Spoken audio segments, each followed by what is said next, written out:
नमस्कार दोस्तों, स्वागत है आपका द इन्फॉर्म्ड इंडियन चैनल पर। और आज हम डिस्कस करेंगे 28 अक्टूबर का द हिंदू का न्यूज़ एनालिसिस। तो देखते हैं क्या इंपॉर्टेंट न्यूज़ आई है। तो आज जो पहली न्यूज़ है वो है ये भारतीय न्याय संहिता सन 2023, जिसे हम जो आईपीसी का नाम चेंज किया जा रहा है, जैसे बोला जाएगा भारतीय न्याय संहिता, वैसे ही सीआरपीसी का नाम चेंज किया जा रहा है, उसे बोला जाएगा भारतीय नागरिक सुरक्षा संहिता सन 2023। तो इस चेंजेस के बारे में तो हम अभी नहीं पढ़ेंगे, हम पढ़ेंगे पार्लियामेंट्री स्टैंडिंग कमेटी। जैसे कि पार्लियामेंट के पास तो टाइम नहीं होता कि वो रेगुलर बेसिस पे मिल पाए, तो ये कमिटीज़ बनाई गई हैं जो मिलती हैं और बिल को डिस्कस करती हैं। बिल इनके पास ट्रांसफर होता है और ये डिस्कस करती हैं। तो पार्लियामेंट्री स्टैंडिंग कमिटीज़ क्या होती हैं? पार्लियामेंट्री स्टैंडिंग कमिटीज़ एमपी को कंसिस्ट करती हैं। इसमें एमपी होते हैं या तो वो नॉमिनेटेड किए गए होंगे या वो इलेक्टेड होंगे। अगर इलेक्टेड नॉमिनेट उनका जो है स्पीकर करेगा, लोकसभा में स्पीकर करेगा, और चेयरमैन करेगा राज्यसभा में। ठीक है, तो आपको ये पता होना चाहिए। और इसकी जो पावर होती है अथॉरिटी, ये कहाँ से अपनी पावर ड्रॉ करते हैं? 105 आर्टिकल इंपॉर्टेंट है। 105 article privileges of the MPs को डिस्कस करता है कि एमपीज़ के पास जो जो प्रिविलेजेस हैं उससे रिलेटेड है। और 118 आर्टिकल इंपॉर्टेंट है। इसमें जो होता है पार्लियामेंट को पावर है कि वो अपने रूल्स एंड रेगुलेशन कैसे बनाए, अपने बिजनेस को कैसे कंडक्ट करेगा, डे टू डे बिजनेस को कैसे कंडक्ट करेगा। तो उससे रिलेटेड आर्टिकल 118 है। तो आपको कुछ पार्लियामेंट्री स्टैंडिंग कमिटीज़ के बारे में बताता हूँ। दो तरह की कमेटी होती हैं, एक होती है स्टैंडिंग कमिटीज़ और एक होती हैं एडहॉक कमिटीज़। एडहॉक कमिटीज़ वो सारी कमेटी होती हैं जब भी जिसकी ज़रूरत पड़ी बनाया और जैसी ज़रूरत खत्म हुई उसे हटा दिया गया। ठीक है, स्टैंडिंग कमिटीज़ हैं। कुछ इंपॉर्टेंट स्टैंडिंग कमिटीज़ को हम डिस्कस करेंगे। जैसे कि एक स्टैंडिंग कमेटी है एस्टीमेट कमेटी। एस्टीमेट कमेटी ये जॉन मिथाई की रिकमेंडेशन पे बनी थी। जॉन मिथाई की रिकमेंडेशन पे बनी थी। ठीक है, इसमें जो होते हैं 30 इलेक्टेड मेंबर होते हैं। 30 इलेक्टेड मेंबर होते हैं। और इसके जो इलेक्टेड मेंबर होते हैं 30 के 30 वो सारे लोकसभा से आते हैं। या वो पता होना चाहिए, बहुत इंपॉर्टेंट चीज़ है कि इसके सारे जितने भी इलेक्टेड मेंबर होंगे वो लोकसभा से आएंगे। ठीक है, और इसका ड्यूरेशन भी 1 ईयर होता है। ज़्यादातर सारी स्टैंडिंग कमेटीज़ का ड्यूरेशन 1 ईयर ही होता है। ठीक है, और जो दूसरी स्टैंडिंग कमेटी है वो पब्लिक अकाउंट कमेटी है। Public account committee. ठीक है, इसके जो होते हैं 25 मेंबर होते हैं। 15 मेंबर लोकसभा से आते हैं और 7 मेंबर राज्यसभा से आते हैं। इस ये भी इलेक्टेड होते हैं, ये भी इलेक्टेड होके आते हैं। और ये इस कमेटी को बोला जाता है कि ये इस कमेटी के लिए कैग जो है, कैग ऐसा एक्ट करता है, guide friend and philosopher. CAG जो है इसका गाइड भी है, फ्रेंड भी है और फिलोसफर भी है इस कमेटी का। तो आपको पता होना चाहिए। ये पूछा जा सकता है कि कैग किसका गाइड फ्रेंड है, तो आप बता पाएंगे पब्लिक अकाउंट कमेटी का। इसके बाद जो थर्ड इंपॉर्टेंट कमेटी आती है हमारी, committee on public undertaking. Committee on public undertaking. ठीक है, कमेटी ऑन पब्लिक अंडरटेकिंग में भी 22 मेंबर होते हैं। ठीक है, और इसके भी मेंबर जो होते हैं 15 लोकसभा से आएंगे और 7 राज्यसभा से आएंगे, इलेक्टेड होंगे। और इसके लिए जो इंपॉर्टेंट बात है कि इसका जो चेयरमैन होगा, इस जो पब्लिक अंडरटेकिंग कमेटी का जो चेयरमैन होगा वो केवल लोकसभा से ही आ सकता है। इसका टाइम पीरियड भी 1 साल के लिए रहता है। और कुछ डिपार्टमेंटल स्टैंडिंग कमेटी रहती है। 24 डिपार्टमेंटल स्टैंडिंग कमेटी हैं। 24 डिपार्टमेंटल स्टैंडिंग कमेटीज़ हैं हमारे पास। ठीक है, उसके बारे में बताऊँ जी। इसमें 31 मेंबर होते हैं। और 31 मेंबर जो है 21 जो है लोकसभा से आएंगे और 10 मेंबर जो है राज्यसभा से आएंगे। ठीक है, तो और इसके मेंबर जो होते हैं वो नॉमिनेटेड होते हैं by the speaker. Speaker nominate करेगा अपने राज्यसभा में और चेयरमैन नॉमिनेट करेगा राज्यसभा में। ठीक है, और मिनिस्टर, इनमें से किसी भी कमेटी का मिनिस्टर मेंबर नहीं हो सकता।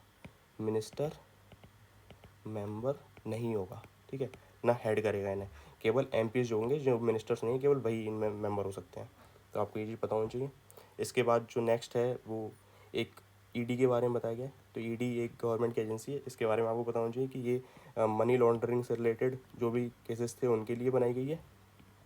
और फॉरेन एक्सचेंज ऑफेंसेस जो होते हैं अभी, जो भी फॉरेन एक्सचेंज से रिलेटेड ऑफेंसेस रहेंगे उसके लिए बनाई गई है। ये 1 मई 1956 में आई थी। ठीक है, तब इसका नाम था इन्फोर्समेंट इन्फोर्समेंट यूनिट। फिर बाद में इसका नाम चेंज कर दिया गया, इन्फोर्समेंट डायरेक्टरेट कर दिया गया। ठीक है, तब ये जब आई थी तो डिपार्टमेंट ऑफ इकोनॉमिक अफेयर में आती थी, लेकिन बाद में ये इन्फोर्समेंट ईडी है वो डिपार्टमेंट ऑफ रेवेन्यू के अंदर आने लगी। तो आपको चीज़ पता होनी चाहिए। और ये स्टार्टिंग से ही मनी लॉन्ड्रिंग की रिस्पॉन्सिबिलिटी नहीं थी इसे। मनी लॉन्ड्रिंग की रिस्पॉन्सिबिलिटी से 2005 में दी गई है, जब 2002 के अंदर हमारे पास मनी लॉन्ड्रिंग का एक्ट आ गया था। 2005 में रिस्पॉन्सिबिलिटी दी गई है, 2002 में एक्ट आया था। तो आपको ये चीज़ पता होनी चाहिए। इसके बाद जो नेक्स्ट इम्पॉर्टेंट न्यूज़ है वो देखते हैं हम।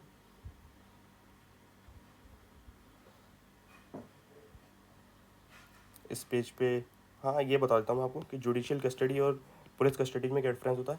पुलिस कस्टडी वही होती है जब किसी को भी पकड़ा गया है और पुलिस के लॉकअप में है, वो थाने के लॉकअप में बैठा हुआ है, चौके पे बैठा हुआ, तो वहाँ पे रिस्पॉन्सिबिलिटी बन जाती है कि जो CRPC की वो चीज़ें होती हैं कि आपको 24 आवर के अंदर अंदर उसे प्रोड्यूस करना पड़ेगा जज के सामने, मजिस्ट्रेट के सामने। तो वो पुलिस कस्टडी में होता है। जुडिशियल कस्टडी में उस इंसान को जेल में भेजा जा चुका है, जेल में। तो वहाँ पे अगर पुलिस को इंटरोगेशन करनी है तो पुलिस को जेल की परमिशन लेनी पड़ेगी, तभी वो इंटरोगेशन कर सकता है उसके साथ।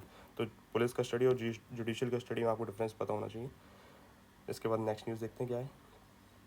इसके बाद एक ये तमिलनाडु से रिलेटेड, ये काफ़ी पुराना इशू है।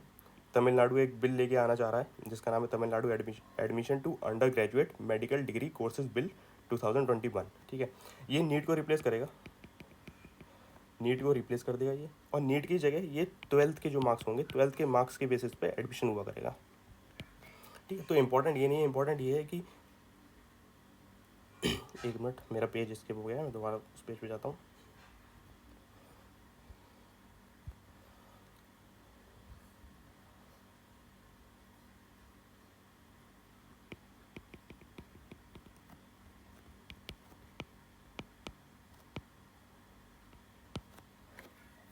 इम्पॉर्टेंट ये है कि ये बिल काफ़ी बार गवर्नमेंट को एक बार दिया गया, गवर्नर को दिया गया था, तो गवर्नर ने तब इसे 4 महीने बाद 5 महीने बाद वापस रिटर्न कर दिया हाउस को, फिर दोबारा दिया गया, तो वो प्रेसिडेंट के लिए भेज दिया गया। तो इंपॉर्टेंट ये हमारे लिए जानना है कि president ascent state bill pay कैसे देता है। ठीक है, तो आर्टिकल 200 है एक, आर्टिकल 200 में गवर्नमेंट के पास पावर है कि वो बिल को परमिशन दे सकता है, असेंट दे सकता है, विथ होल्ड मना कर सकता है उस बिल के ऊपर, और रिकन्सिडरेशन, और थर्ड है जो रिकन्सिडर करने के लिए वापस भेज सकता है। ठीक है, तो और उसके बाद जो फोर्थ पावर आती है वो आती है कि वो प्रेसिडेंट असेंट के लिए बिल को सेव कर सकता है, प्रेसिडेंट असेंट के लिए बिल को सेव कर सकता है। ये कंपलसरी रहेगा जब भी हाई कोर्ट से रिलेटेड कोई भी ऐसा बिल आए जो हाई कोर्ट की पावर को एंडेंजर करे, तो कंपलसरी करना ही करना है। बाकी ये DSP फंडामेंटल राइट उससे रिलेटेड कोई बिल आता तो भी प्रेसिडेंट असेंट के लिए भेजना पड़ेगा। ठीक है, आर्टिकल 201 कहता है कि प्रेसिडेंट के पास पावर है कि जो भी बिल रिजर्व हुआ है उसमें वो उसे असेंट दे सकता है, विदहोल्ड कर सकता है कि कैंसिल कर दे कि नहीं मैं इसे परमिशन नहीं देता, उसके बाद रिकन्सिडरेशन के लिए भेज सकता है। अगर प्रेसिडेंट ने उस बिल को रिकन्सिडरेशन के लिए भेज दिया है स्टेट गवर्नमेंट के पास, तो स्टेट गवर्नमेंट को 6 मंथ के अंदर अंदर उसे रिकन्सिडर करना पड़ेगा, और वो बिल वापस प्रेसिडेंट की ही परमिशन से ही पारित हो सकता है। केवल प्रेसिडेंट की परमिशन से ही उसे कुछ हो सकता है, फिर गवर्नर का उसमें कोई रोल नहीं रह जाता। तो आपको ये आर्टिकल 200 और 201 के बारे में पता होना चाहिए, ये इंपॉर्टेंट आर्टिकल है। इसके बाद एक स्कीम आई थी कि दिल्ली के फरिश्ते जो है दिल्ली गवर्नमेंट की स्कीम है। इसमें जो भी रोड एक्सीडेंट होते हैं उसका जो हॉस्पिटलाइज्ड होंगे उनका फ्री में इलाज होगा, उसका पेमेंट जो है दिल्ली गवर्नमेंट करेगी। और ये स्कीम बहुत बेकार स्टेट में चल रही है अभी, दिल्ली गवर्नमेंट अभी पुराने बिल क्लियर नहीं कर पाई है। इसके बाद जो नेक्स्ट हम देखेंगे, एडिटोरियल में डिस्कस करूँगा नहीं क्योंकि इतनी शॉर्ट वीडियो में एडिटोरियल डिस्कस नहीं हो पाएंगे। इसके बाद ये, हाँ, पाकिस्तान ने दोबारा से अटैक किया, ये अपनी हरकतों से नहीं मानता है। इसके बाद इसमें कुछ एक लाइन ऑफ कंट्रोल आया था। लोग मैंने देखा कि कंफ्यूज रहते हैं कि LOC क्या है, रेडक्लिफ क्या है, मैकमुलन क्या है, LAC क्या है। तो मैं आपको बता देता हूँ कि क्या क्या है। LAC जो है डिस्प्यूटेड एरिया में है हमारे, जो भी जैसे कि पाकिस्तान ऑक्यूपाइड कश्मीर है और इंडिया के ऑक्यूपाइड जो कश्मीर है, उस एरिया को जो डिवाइड कर रहा है वो LOC है। रेड क्लिफ लाइन क्या है? रेड क्लिफ लाइन हमारी इंटरनेशनल बॉर्डर है विद पाकिस्तान, जो डिवाइड करता है ईस्ट पाकिस्तान को इंडिया और वेस्ट पाकिस्तान में। ठीक है, वेस्ट पाकिस्तान जब था, अब तो बांग्लादेश है, तो बांग्लादेश लिख सकते हैं यहाँ पे हम। ठीक है, red Cliff line international border है और ये डिस्प्यूटेड एरिया में हमारे। और वैसे ही मैकमोहन लाइन, ये हमारे चाइना और इंडिया का इंटरनेशनल बॉर्डर डिफाइन करती है, इसमें अरुणाचल प्रदेश जो है इंडिया में आता है, इसे चाइना नहीं मानता है, मैकमोहन को नहीं मानता है। LAC जो है अक्साई चिन वाला एरिया है, अक्साई चिन का एरिया जो भी हमारा डिस्प्यूटेड है विद चाइना, LAC उसे डिफाइन करती है। तो ये चारों लाइनों में मैंने आपको डिफरेंस बता दिए, आपको पता होना चाहिए कि ये डिफरेंसेस हैं क्या।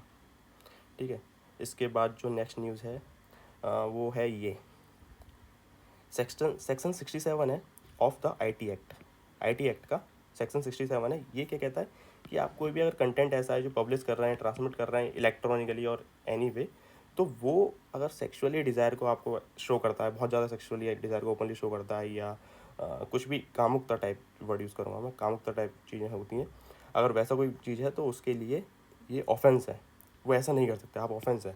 बट इलाहाबाद हाईकोर्ट ने बोला कि लाइकिंग, अगर किसी पोस्ट को लाइक किया जा रहा है तो वो इस ऑफेंस में कंसिडर नहीं होगा। तो मुझे लगा कि आपको बता दें जरूरी कि आप क्या शेयर करते हैं, क्या करते हैं, तो आपको पता होना चाहिए, ठीक है। इसके बाद जो नेक्स्ट न्यूज़ है वो हमारी कतर से रिलेटेड है। कतर में जैसे कि आप सब लोग जानते हैं कि एक्स नेवी के कुछ हमारे पर्सनल्स हैं, ऑफिसर्स हैं, तो उन्हें डेथ सेंटेंस दे दी गई है। तो यहाँ पे कुछ रेमेडीज़ हैं हमारे पास जिसका इंडिया यूज़ कर सकता है। तो उसमें एक तो पहला ये कि इंडिया के जो है कतर के जो लीडर हैं उनके साथ काफ़ी अच्छे संबंध हैं, तो फाइनल इम्प्लीमेंटेशन का जो डिसीजन रहेगा वो कतर के स्टेट का रहेगा। अगर हम डायरेक्ट उनसे बात करें हो सकता है वो पार्डन दे दें। उसके बाद एक 2015 का एग्रीमेंट है कतर के साथ, इसे हम ट्रांसफ़र ऑफ सेंटेंस्ड पर्सन बोलते हैं। इस एग्रीमेंट में क्या होगा, जैसे इंडिया का कोई पर्सन है, कतर में कन्विक्ट हुआ, कतर के अंदर कन्विक्ट हुआ, तो हम उसे इंडिया बुला सकते हैं और इंडिया के अंदर वो अपनी सज़ा पूरी करेगा। सिमिलरली अगर कतर का कोई सिटीजन है, इंडिया में कन्विक्ट हुआ, तो हम उसे कतर भेज सकते हैं और वो कतर में अपनी सज़ा पूरी करेगा। तो ये भी एक एग्रीमेंट है हमारे पास, इसका भी देखते हैं क्या फ़ायदा हो सकता है। देखते हैं बाकी की गवर्नमेंट क्या क्या यूज़ कर सकती है। MEA वगैरह सब यूज़ कर रहे हैं अपने जितने भी लेबॉरेटरीज हैं कि उन्हें बचाया जा सके। इसके बाद जो नेक्स्ट इम्पॉर्टेंट न्यूज़ है, देखते हैं, ये काफ़ी पॉलिटिकल चल रहा है, काफ़ी पॉलिटिकल न्यूज़ आती हैं क्योंकि इलेक्शन चल रहे हैं, काफ़ी जगह आने वाले हैं। इसके बाद जो है एक CBI एजेंसी के बारे में आया था, तो CBI के बारे में आपको बता देता हूँ कि CBI जो है 1963 में बनी थी, ठीक है। रेजोल्यूशन से बनी थी, रेजोल्यूशन से बनी थी होम मिनिस्ट्री के रेजोल्यूशन से बनी थी। बाद में उसे ट्रांसफ़र कर दिया गया मिनिस्ट्री ऑफ पर्सनल में, मिनिस्ट्री ऑफ पर्सनल के अंदर आती है। आपको ये बात पता होनी चाहिए कि मिनिस्ट्री ऑफ पर्सनल में आती है। ये एक संथानम कमेटी बैठी थी, संथानम कमेटी बैठी थी on the prevention of corruption 1962 में, ठीक है। उसकी रिकमेंडेशन से ये कमेटी बनाई गई थी और ये अपनी पावर ड्रॉ करती है, वो करती है स्पेशल पुलिस इस्टेब्लिशमेंट एक्ट 1946। तो आपको ये बताना चाहिए कि कहाँ से पावर ड्रॉ करती है। अपनी पावर जो लेती है वो लेती है स्पेशल पुलिस एस्टेब्लिशमेंट एक्ट, ठीक है, 1963 में। Ministry of personnel, Santhanam committee, CBI से रिलेटेड कुछ टर्म्स हैं, याद रखना बहुत ज़रूरी है। इसके बाद जो नेक्स्ट न्यूज़ है वो है विक्रम लैंडर से रिलेटेड। एक इजेक्टा हेलो बनाया था, तो मैं इजेक्टा हेलो बता देता हूँ, बहुत ईजी लैंग्वेज में बता दूंगा कि जैसे कि विक्रम लैंडर लैंड कर रहा है, जब इसने लैंड किया तो उसके बाद यहाँ पर जो डस्ट होगी, कुछ पार्टिकल्स होंगे, वो इधर उधर उड़ गए। उड़ने के बाद एक गोलाकार आकृति बना ली उन्होंने इस तरीके से, तो उसे इजेक्टा हेलो बोला गया। और कुछ नया नहीं है इसमें, बस इजेक्टा हेलो ये चीज़ है कि जितने भी रेगुलेट थे, अनकंसोलिडेटेड पार्टिकल्स थे वहाँ पे, वो उड़ गए और नई सरफेस दिखने लगी और उसे गोल गोल शेप की थी वो, जहाँ पे उसने लैंड किया फिर हेलो ने। तो आपको ये पता चलिए कि हमने जहाँ पर लैंड किया उसे शिव शक्ति पॉइंट डिक्लेयर कर दिया इंडिया गवर्नमेंट ने कि वो शिव शक्ति पॉइंट है, ठीक है। इसके बाद जो नेक्स्ट न्यूज़ है मिज़ोरम से रिलेटेड है। मिज़ोरम में जो है इंडिया हाईएस्ट कैंसर इंसिडेंस हो रहे हैं इंडिया के अंदर। मिज़ोरम में हाईएस्ट कैंसर इंसिडेंस हो रहे हैं इंडिया के अंदर, और सबसे ज़्यादा प्राइमरली देखा गया है वो है स्टोमक कैंसर। स्टोमक कैंसर जो है मेल में पाया जा रहा है, और लंग्स कैंसर जो है फीमेल के अंदर पाया जा रहा है। तो आपको ये भी पता होना चाहिए इसका रीज़न क्या है। इसका रीज़न वो बोल रहे हैं कि जेनेटिक्स हो सकते हैं, जीन्स हो सकते हैं, ठीक है। तो इंडिया के अंदर, मिज़ोरम के अंदर सबसे ज़्यादा कैंसर केसेस देखे जा रहे हैं, स्टोमक कैंसर और लंग कैंसर के। तो आपको ये भी पता होना चाहिए, इससे डेथ भी काफ़ी हो रही है वहाँ पर।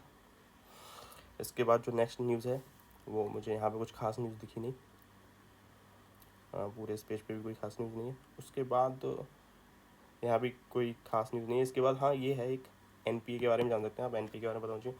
अगर कोई भी गवर्नमेंट ने लोन दिया है, उस पर ना इंटरेस्ट आया ना प्रिंसिपल अमाउंट आया, इनमें से कुछ भी नहीं आया, कितने दिन तक, 90 दिन तक। 90 दिन तक अगर कुछ भी नहीं आया तो गवर्नमेंट उसे NPA डिक्लेयर करेगी, ठीक है। बैंक उसे NPA डिक्लेयर करेगी। और NPA डिक्लेयर अगर वो 12 महीने तक NPA रहा, ठीक है, 12 महीने तक, 12 महीने से एक्सीड नहीं किया, तो उसे सब स्टैंडर्ड एसेट बोला जाएगा। उसे 12 महीने हो चुके हैं अगर सब स्टैंडर्ड एसेट डिक्लेयर किए हुए, तो उसे डाउटफुल एसेट बोला जाएगा। उसके बाद लॉस एसेट हो जाता है वो, कि अब इससे उम्मीद ही कम है, बहुत कम उम्मीद है। लेकिन अभी रिटर्न ऑफ नहीं किया बैंक ने, क्योंकि उम्मीद है कि शायद कुछ तो मिल जाए, तो इसलिए लॉस एसेट में आ जाता है। तो आपको ये भी पता होना चाहिए। तो आज की न्यूज़ मेरे हिसाब से ख़त्म हो गई और कोई ख़ास न्यूज़ नहीं है। बाकी का आप स्पोर्ट्स पेज पढ़ सकते हैं। थैंक यू, धन्यवाद।